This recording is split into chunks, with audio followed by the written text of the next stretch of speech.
We witnessed again in open court an attempt by the Department of State Security to hoodwink the High Court of the Federal Capital Territory and obtain a further remand order to keep Mr. Godwin Emefiele in their custody for 14 days.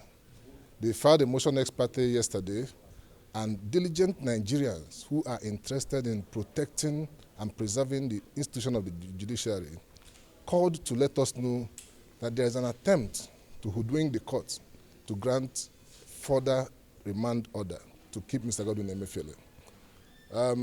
Luckily for us, we were here in court this morning and we narrated the history of the attempts by the DSS to subvert the course of justice. We reminded the court that on the 13th of June, the DSS approached the Chief Magistrate Court in Wuse, obtained a 14-day remand order to keep Mr. Godwin Emefiele in their custody. They went back again on the 26th of June under Section 293 of the Administration of Criminal Justice Act. And the magistrates again complied and granted them 14-day further extension to keep Mr. Godwin Emefiele in their custody, to allow them, according to their application, to finish investigation and charge Mr. Godwin Emefiele to court, where offences are disclosed. Now, pursuant to that, we approached the High Court of the FCT, and in two judgments or rulings of this court, the court ordered, the first judgment was by Honorable Justice Muazu. The court ordered the DSS to charge Mr. Godwin Emefiele to court within 7 days or release him on administrative bail.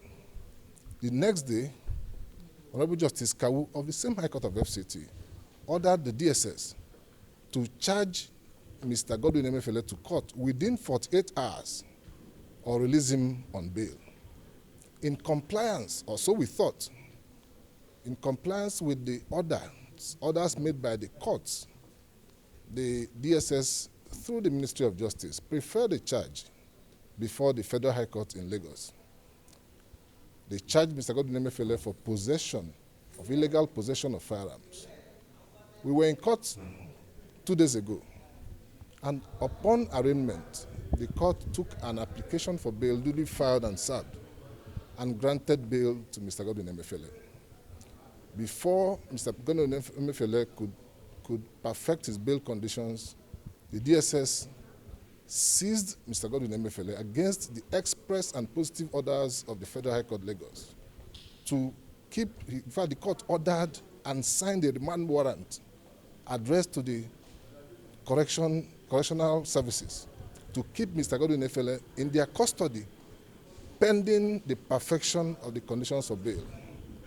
Now, the DSS fought with the correctional services who came to comply with the order of the court and took away Mr. Godwin Emefiele. So in the eyes of the law, as at today, Mr. Godwin Emefiele is in the custody of the Nigerian Correctional Services. So where are we today? The same DSS that had procured through previous orders today have come to court to ask the High Court of FCT to sit on appeal over the direct orders of the Federal High Court Lagos, to ask the High Court of FCT to sit on appeal over the same High Court of FCT. Luckily, the vigilance of the defense team and good Nigerians led to our presence in court today, and they were forced to withdraw the application, and the same was consequently struck out.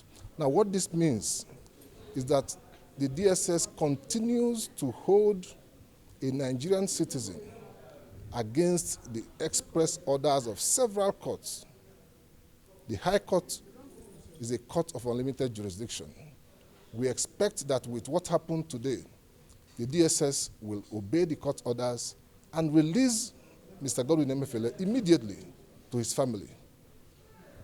In fact, release him to the custody where the court kept him, pending the perfection of his bail conditions. As a legal team led by Joseph Bodunri Daudu said, our mandate is to ensure that even while Mr. Godwin Emefiele is not above the law, but no authority in this country can place a Nigerian below the law. Godwin Emefiele cannot be placed below the law. Thank you. So in other words, in summary, the DSS application to extend the remand order has been withdrawn and struck out. The court summarily, upon our appearance, struck out the application for being an abuse of the process of the court. Because, again, the section 293, where the DSS came under, was observed by court and counsel that the jurisdiction to detain or order a remand of Mr. Godwin Emefiele vests with the magistrate court. Now, we also have intelligence that the applicants are sourcing for magistrates and maybe judges attempt to destroy this institution. This institution must be made to stand for Mr. Godwin Emefiele, for me, for Mr. Bola Ahmed Tinubu, for the DG of DSS, and for every Nigerian in this country. This is the institution that the Constitution created to protect our fundamental rights, and we must sustain this institution.